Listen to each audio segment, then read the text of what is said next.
Why did every sound disappear the moment she stepped forward? The barking had been relentless, raw, violent, echoing off chain link and concrete like a warning to the world. 24 military working dogs, hardened by deployment, trained to dominate chaos. And then, without a command, without a signal, they went quiet. Not calm. Quiet. As if something ancient had just entered their awareness. She stood alone at the edge of the compound, smaller than expected, shoulders relaxed, eyes steady. The kind of stillness that didn't beg for attention, but didn't avoid it either. People misread that kind of calm all the time. They mistook it for weakness, or worse, for ignorance. The Navy SEAL closest to the gate didn't bother hiding his irritation. He told her she was in the wrong place, told her to go home, said it with the certainty of a man who had buried friends and learned to trust only what could be proven under fire. She didn't argue. She didn't explain. She simply waited. The dogs felt it before the men did. One by one, the animals rose, not aggressively, not playfully. They shifted positions, bodies angling inward. A loose ring formed around her, not trapping her, guarding her. That was when the unease crept in. Because these dogs didn't protect strangers. And they definitely didn't defy handlers. Someone whispered that it wasn't possible. Someone else laughed, too loudly. The kind of laugh people use when they don't want to admit they're afraid. The senior handler gave a sharp command. Nothing happened. The woman closed her eyes for half a second, not in fear, in recognition. She hadn't planned on this part. She had come only to see them, to know if they remembered, to answer a question that had followed her through 6 years of hospitals, aliases, and silence. Had she mattered after the fire? The largest dog stepped forward, scarred muzzle, old eyes, a veteran among veterans. He lowered his head not in submission, but in something closer to acknowledgement, respect. Her breath caught. She knelt slowly, letting the gravel bite into her knees. "Easy," she whispered, "I'm here." The dog pressed his head against her chest. Behind them, 23 others followed. And in that moment, the men realized something had gone terribly wrong with everything they thought they understood. But no one yet knew why. Not even her. What kind of woman makes war dogs remember who they used to be? They tried to regain control the way institutions always do, through authority, rank, procedure. Questions were fired at her like warnings. Who was she? Who authorized her presence? What was she doing to the dogs? She answered carefully, not because she was hiding something, but because some truths were too heavy to drop all at once. Her name, she said, was Willow Hayes. It wasn't a lie, it just wasn't the whole truth. She had learned after the crash that names could be buried as easily as bodies. When they threatened arrest, she nodded. When they demanded she step away from the animals, the dogs stepped closer to her instead, not aggressively, deliberately. That was when the senior chief's voice cracked. He had handled combat dogs for over a decade, had seen them tear into armed men without hesitation, had trusted them with his life.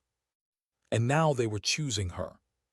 Someone higher up arrived, someone whose presence bent the air, a master chief with silver hair and eyes that had seen classified hells. He studied the scene quietly, then his gaze locked onto her face. Recognition moved through him like a ghost. He spoke her old call sign before he realized he had said it aloud. Angel 6. The name landed like a detonation. No one could hear. The base shifted. Angel 6 had been declared dead 6 years ago. A Night Stalker pilot who had flown into a denied zone 3 times in one night to extract trapped teams and their dogs. The last report said her helicopter went down in flames. No survivors. And yet here she stood. Alive. Scarred. Surrounded by the very dogs she had once pulled from fire. The men stared at her differently now, some with awe, some with guilt, some with something closer to fear. She didn't bask in it. Heroes who survive learn quickly that admiration is a dangerous thing. She only looked at the dogs. "I told them I'd come back," she said quietly. The Master Chief nodded once. "They never stopped waiting."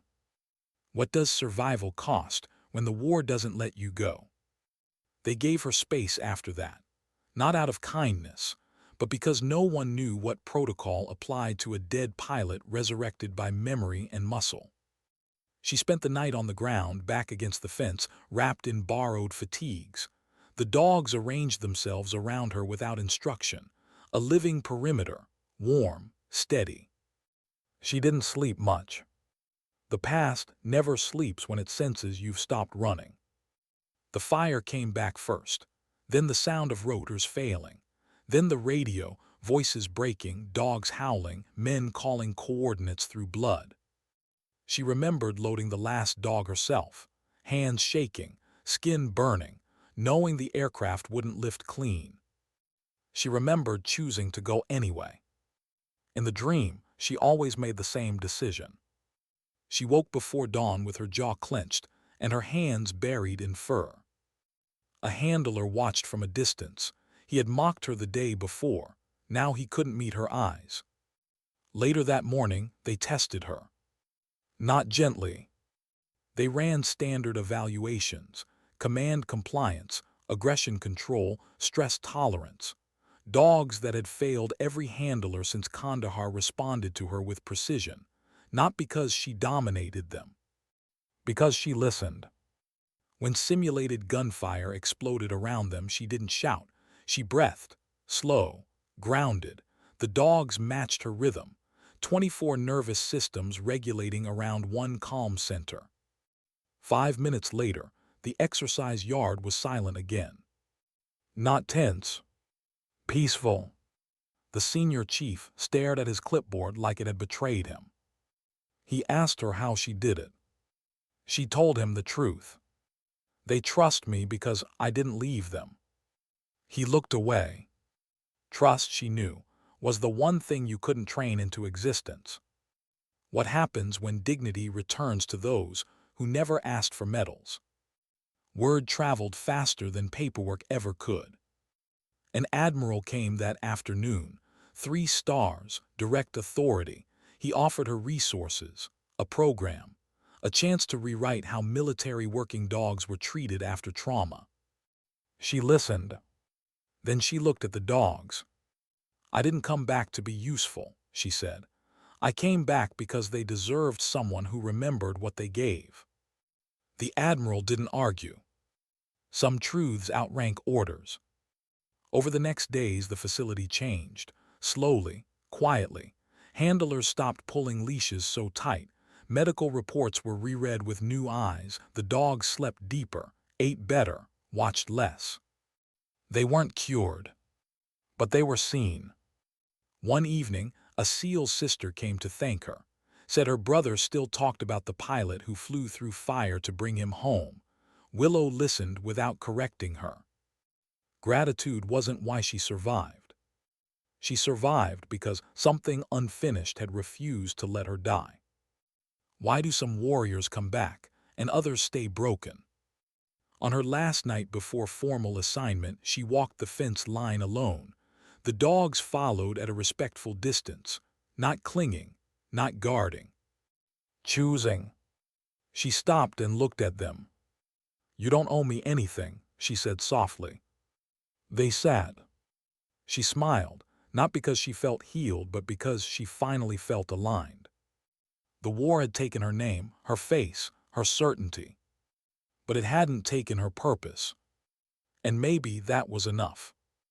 As the lights dimmed and the base settled into routine, 24 dogs lay down in a loose circle around a woman the world thought was dead. Not because they were ordered to, but because they remembered who stood with them when no one else could. And sometimes dignity doesn't speak. It simply acts.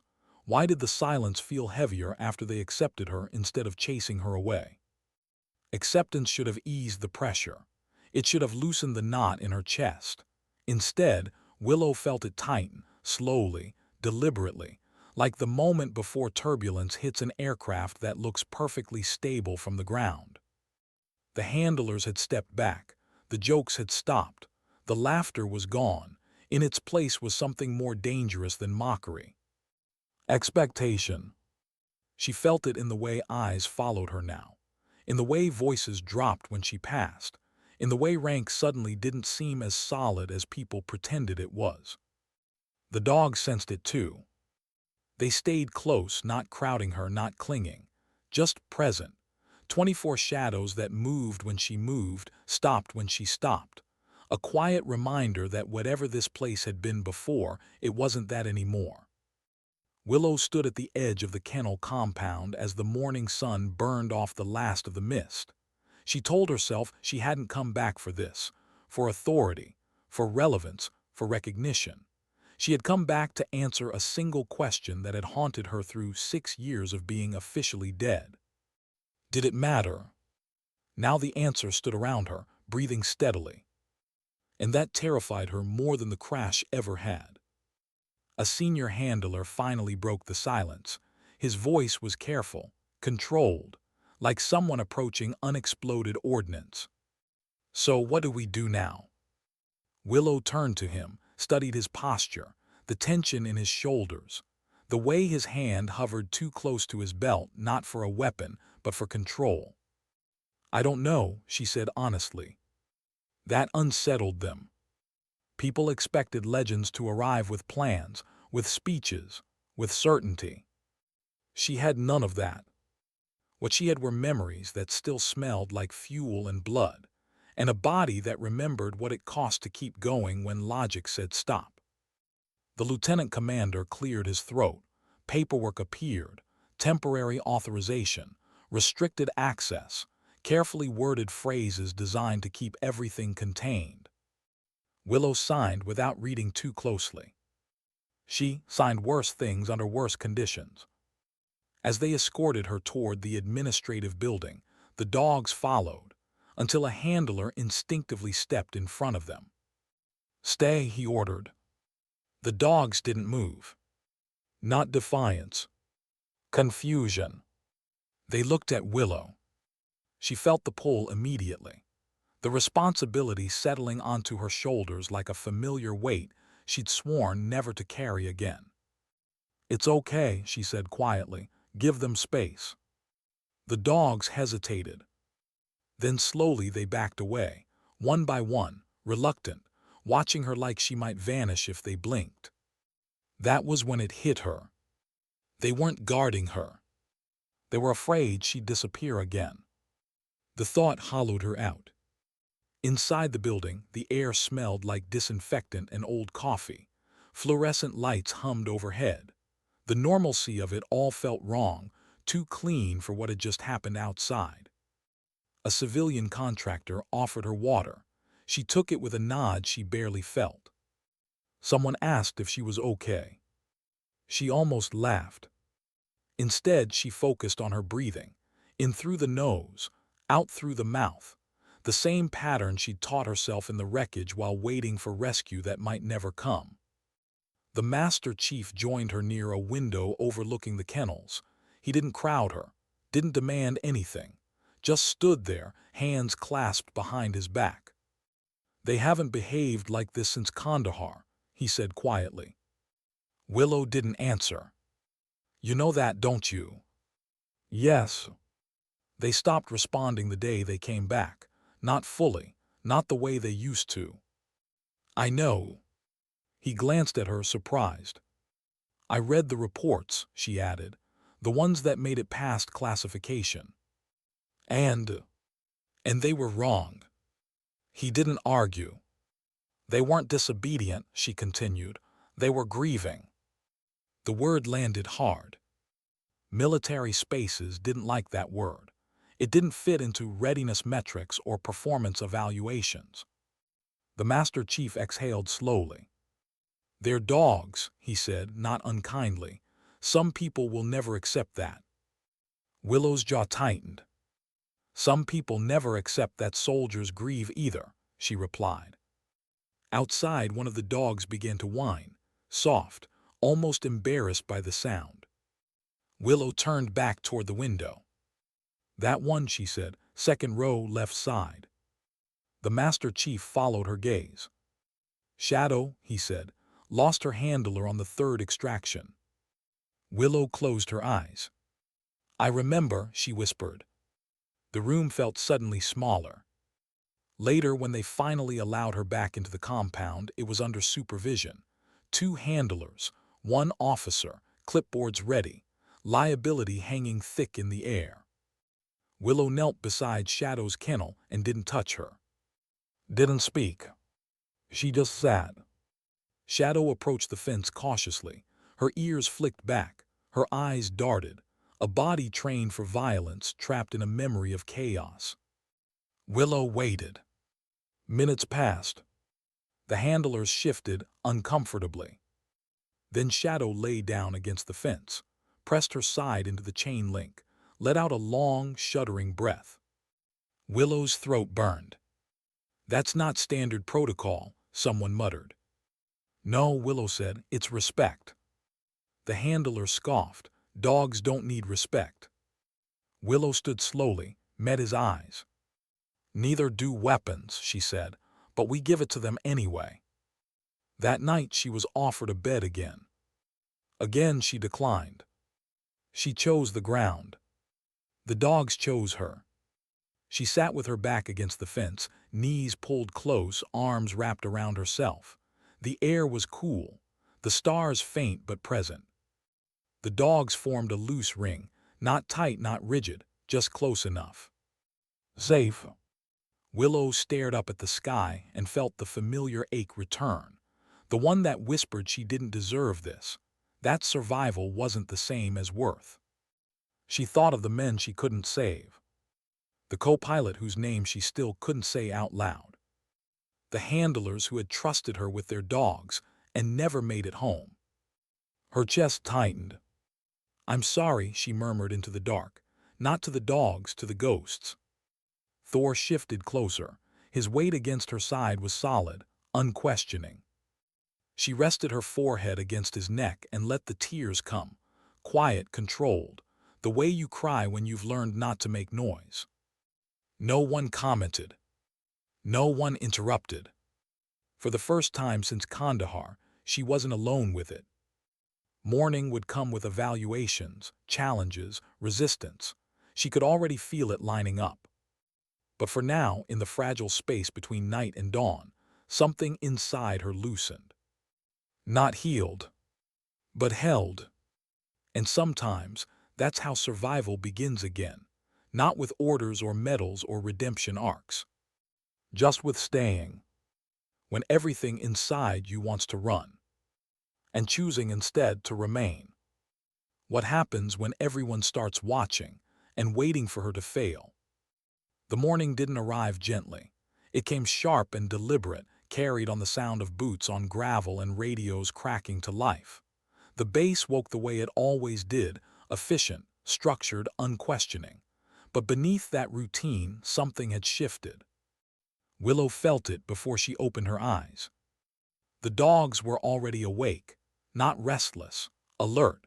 24 bodies positioned with instinctive awareness, ears turning toward distant footsteps, noses lifting into the wind. They weren't guarding her from danger.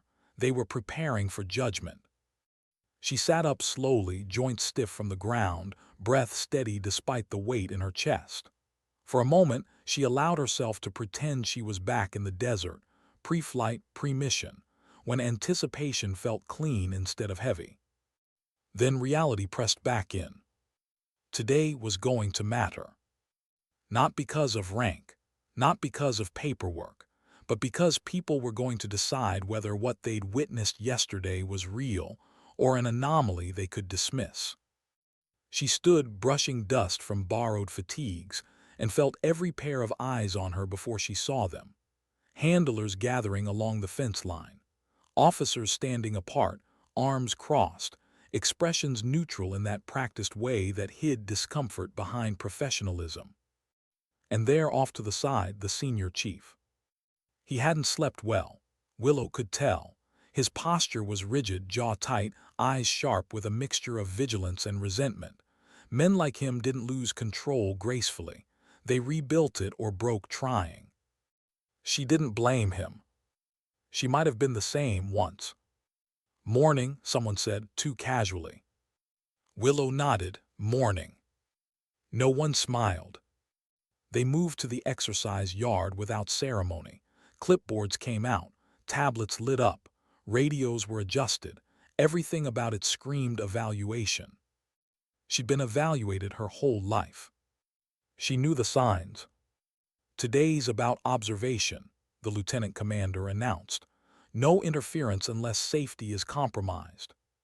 Safety. Willow almost smiled at the word. She stepped into the center of the yard and felt the dogs shift around her. Not crowding, not pressing, just aligning, like muscle memory returning after a long dormancy. The senior chief spoke up. "We're starting simple." "Of course you are," she thought. "Free movement, no commands." A test disguised as courtesy. Willow nodded. She lowered herself to one knee, not to dominate, not to perform, but because it felt right. The dogs moved immediately. Some sat, some lay down, some remained standing, scanning. None of them left. A murmur rippled through the onlookers. "She's not doing anything," someone whispered. Willow heard it. Good. Minutes passed. Nothing dramatic happened. That made people uneasy. Then a sharp metallic clang echoed from the far side of the yard. Unplanned, accidental, a dropped piece of equipment. Several dogs startled. One viper rose too fast, body tensing, breath sharp. His trauma surfaced like a flash fire. Before anyone could react, Willow shifted her weight, didn't speak his name, didn't give a command. She breathed. Slow, grounded, intentional. Viper froze. His chest heaved once, twice. Then he sat back down. The yard went silent. The senior chief stared. "That dog was scheduled for reassignment," he said quietly. "Too volatile." Willow didn't look at him. "He's not volatile," she replied. "He's vigilant. That's a liability. Only if you don't know how to carry it." She stood then, turning to face the assembled handlers. She could feel their resistance like a physical thing. Not hostility, fear. Fear that something they didn't understand was undoing what they thought they'd mastered. "I'm not here to take control from you," she said. Her voice wasn't loud, but it carried. "I'm here to give it back to them." A scoff from the back. "They're dogs." Willow met the voice without flinching. "So were we," she said softly, "until someone taught us restraint." The words lingered. They moved on to structured drills after that, not because they trusted her, but because they needed to see her fail under pressure. Commands were issued by others. The dogs hesitated, looked at Willow. She nodded once. They obeyed. Not blindly, not mechanically. Cleanly. The senior chief scribbled notes he didn't like writing. By midday, tension had replaced skepticism. The handlers weren't laughing anymore. They were watching, really watching for the first time. Not the dogs. Sorry. During a short break, Willow retreated to the shade of the fence. She drank water slowly, aware of the way her hands trembled when she stopped moving. Adrenaline always faded like that, leaving behind the cost. The master chief approached, careful not to startle the dogs. "You're exhausting yourself," he said. She shrugged, old habit. "You don't have to prove anything today." She looked at him then, really looked. "Yes, I do." He didn't argue. Because he saw it now. The same thing he'd seen in her eyes years ago over open comms and tracer fire. If she stopped moving, the pass would catch her. In the afternoon, they pushed harder. Louder noises, unpredictable movement, multiple handlers issuing conflicting commands. Chaos by design. Willow felt the dog's tension spike, felt it echo in her own chest. Her instincts screamed at her to take over, to command, to control. She didn't. Instead, she stepped backward, sat, placed her palms on the ground. The dogs reacted instantly.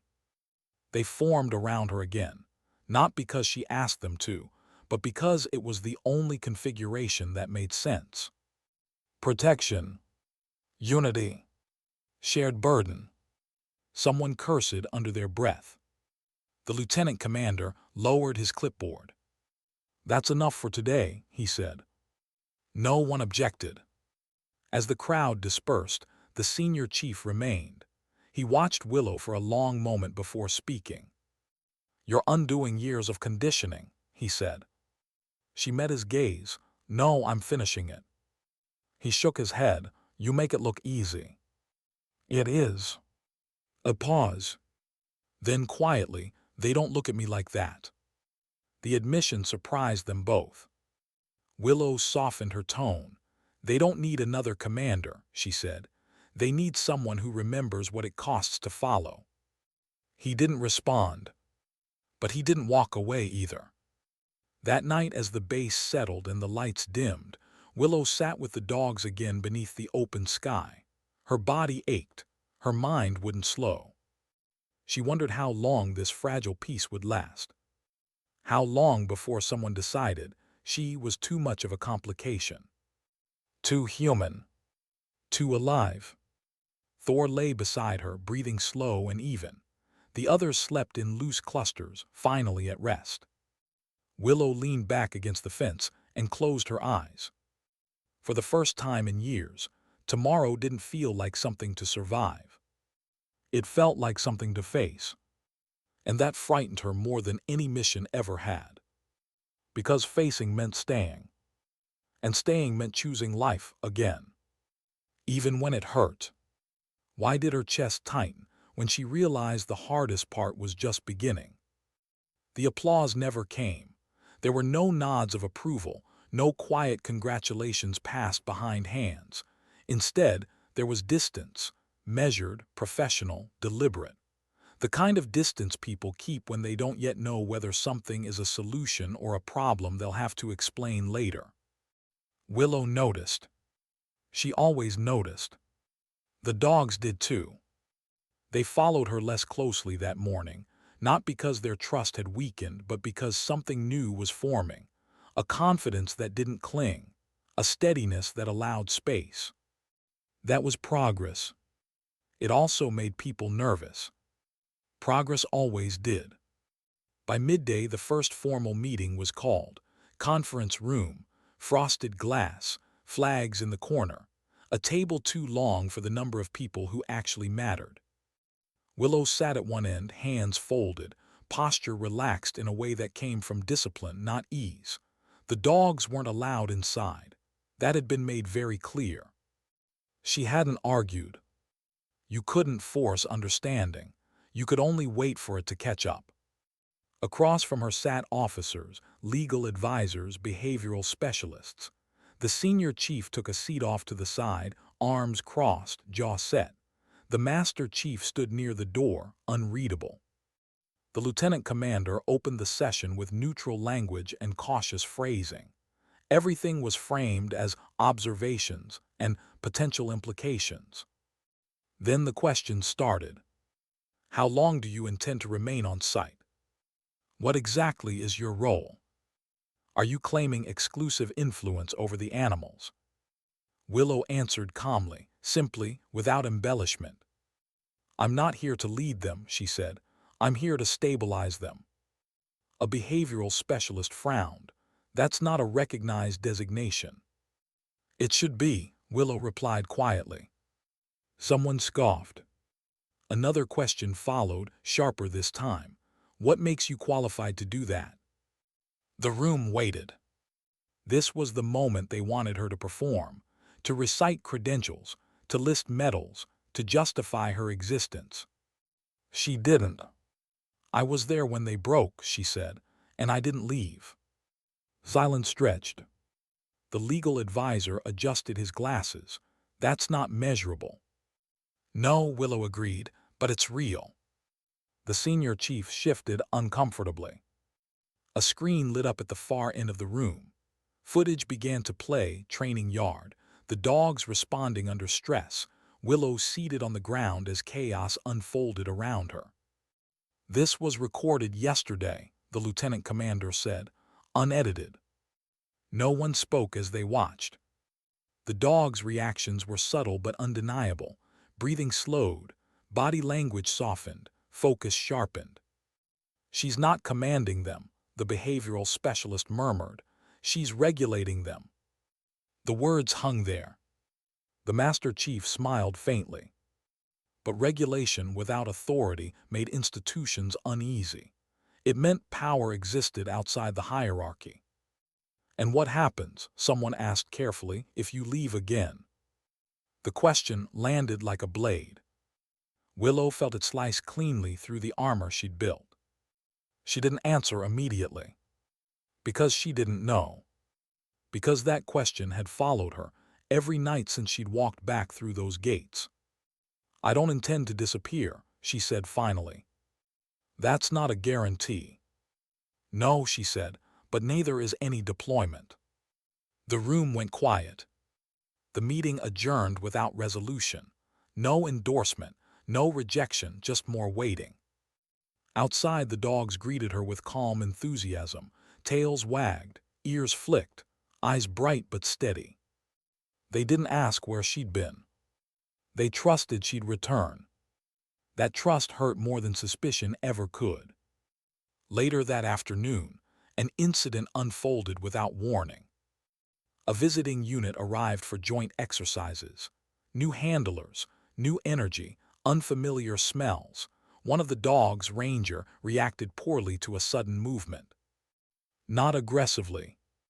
Panicked. He bolted. Alarms sounded, gates clanged, voices rose. Procedures kicked in immediately.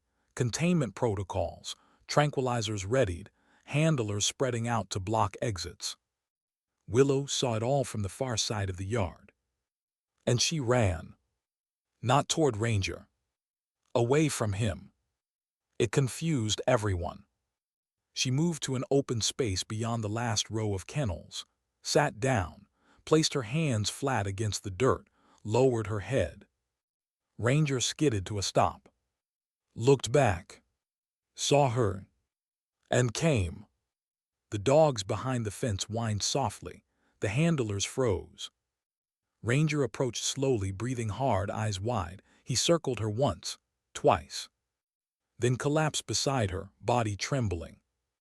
Willow wrapped an arm around his shoulders and whispered nothing at all. Later, in the quiet aftermath, the senior chief found her alone by the fence. You broke protocol, he said. Yes. You put yourself at risk. Yes. He exhaled sharply. Why? She looked at him, really looked at him. Because containment isn't the same as safety, she said, and fear doesn't respond to force. He didn't argue. Because he'd seen it work. That night, Willow sat awake longer than usual. The stars blurred overhead. Her chest ached with a familiar pressure, the one that came when hope brushed too close to grief. She thought about leaving. About how much easier it would be to disappear again, before attachment turned into damage. The dogs slept around her, trusting, unaware of the war still being fought inside her. She pressed her palms into the ground and breathed. Staying had never been her problem. Belonging was. And as she stared into the dark, Willow realized the question was no longer whether she could help them. It was whether she could survive helping them, without losing herself again. Sometimes the bravest fight isn't against the enemy. It's against the part of you that believes you don't deserve to stay. Why did the quiet feel more dangerous than the chaos ever had? The base settled into a rhythm that looked functional from the outside. Schedules resumed. Reports were filed. Radios crackled with routine updates. But beneath it all, something fragile was forming, and fragility made people uncomfortable. Willow felt it in the pauses between conversations, in the way some handlers lingered near the fence, watching instead of working, in the way others avoided the kennel area entirely, as if afraid whatever was happening there might ask something of them they weren't ready to give. The dogs, however, were changing. Not dramatically, not in ways that made for impressive demonstrations or clean metrics. It was quieter than that, subtler. They slept longer. They startled less. They began choosing rest over vigilance. And that scared people. Because vigilance was what kept you alive. At least, that was what everyone had been taught. Willow spent most of her time sitting, walking, breathing, doing almost nothing and doing it fully.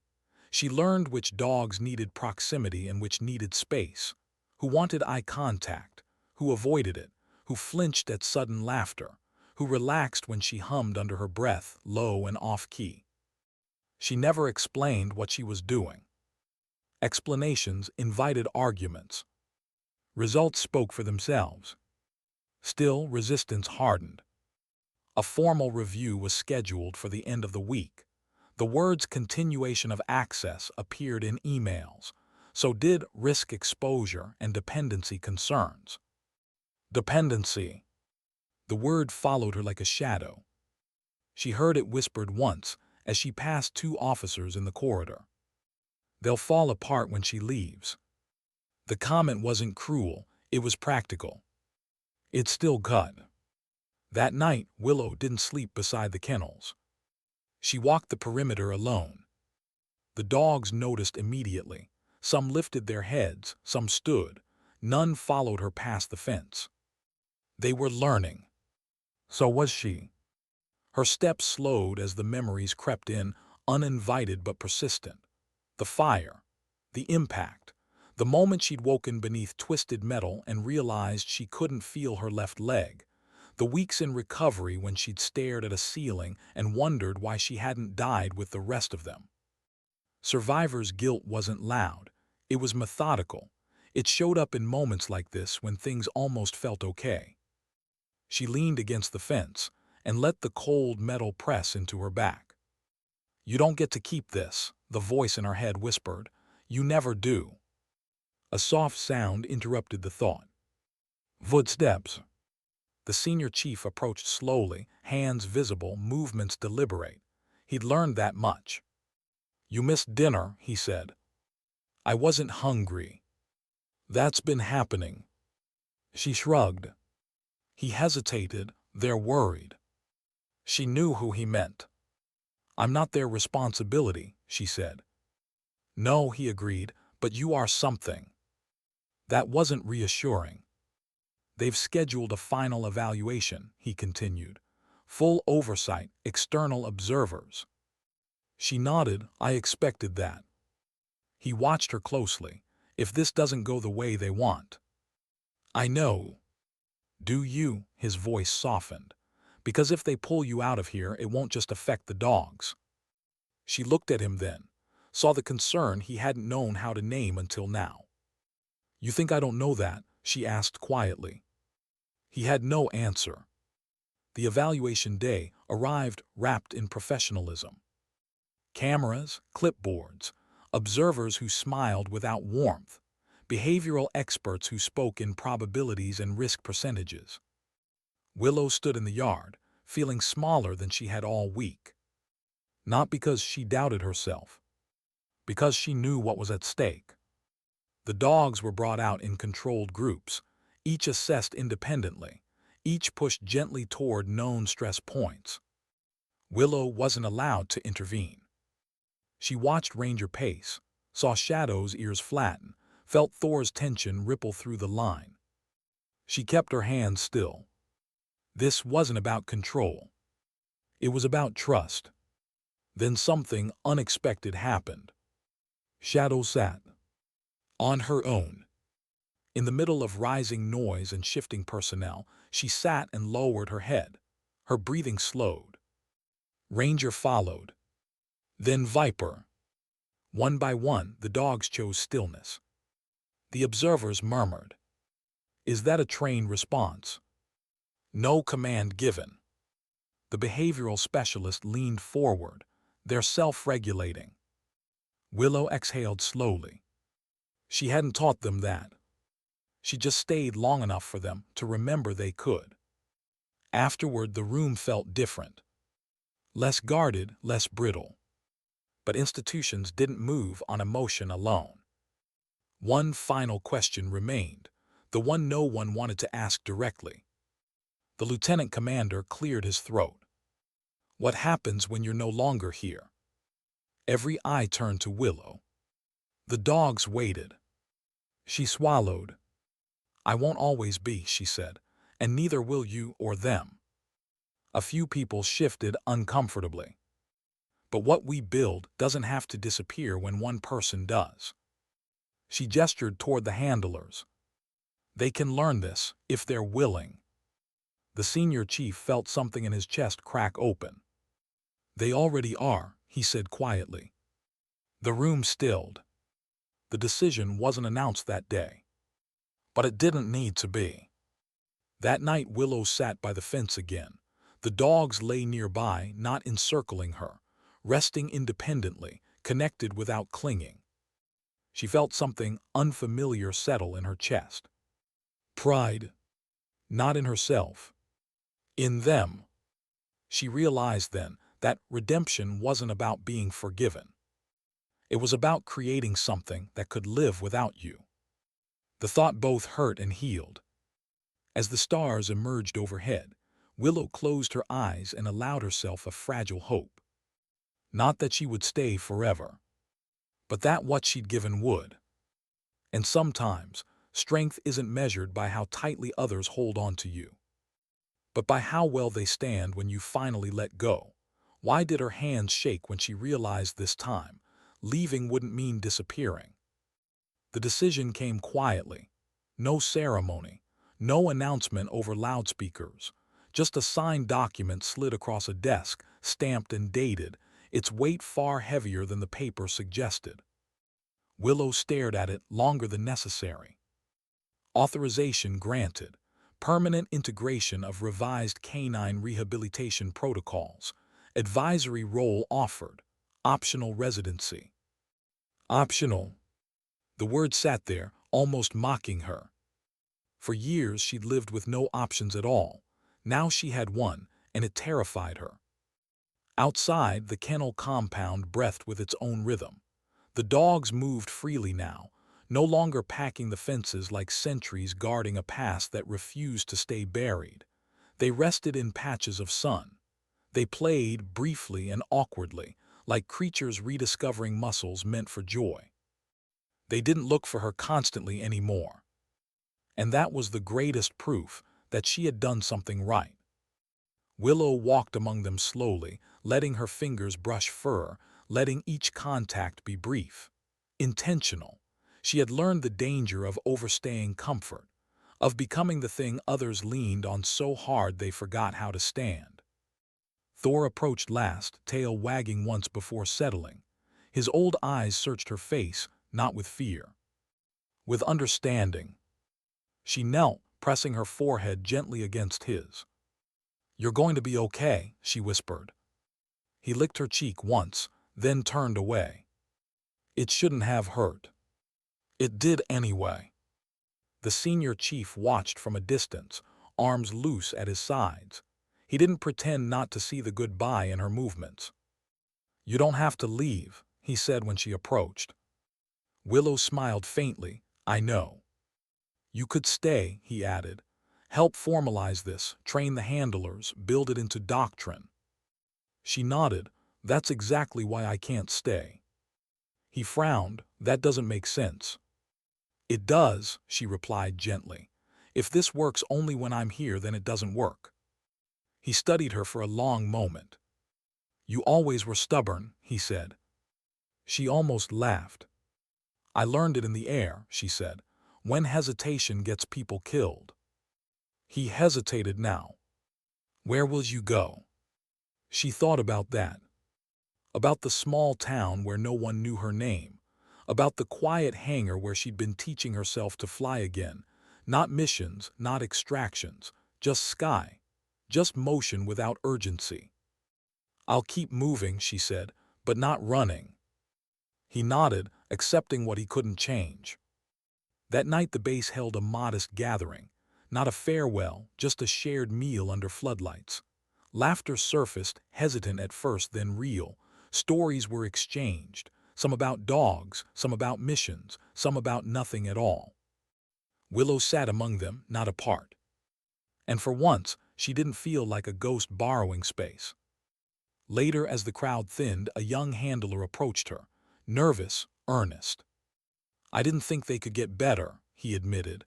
"I thought broken was permanent." Willow met his eyes. "Broken isn't permanent," she said, "but it does leave marks." He nodded slowly. "What about you?" he asked. "Are you better?" She considered the question honestly. "I'm different," she said, "and that's enough." Before dawn she packed what little she had. No uniforms, no medals, just clothes, a notebook, and a small flight log she hadn't opened in years. The dogs gathered at the fence as she walked past, not forming a ring, not blocking her path.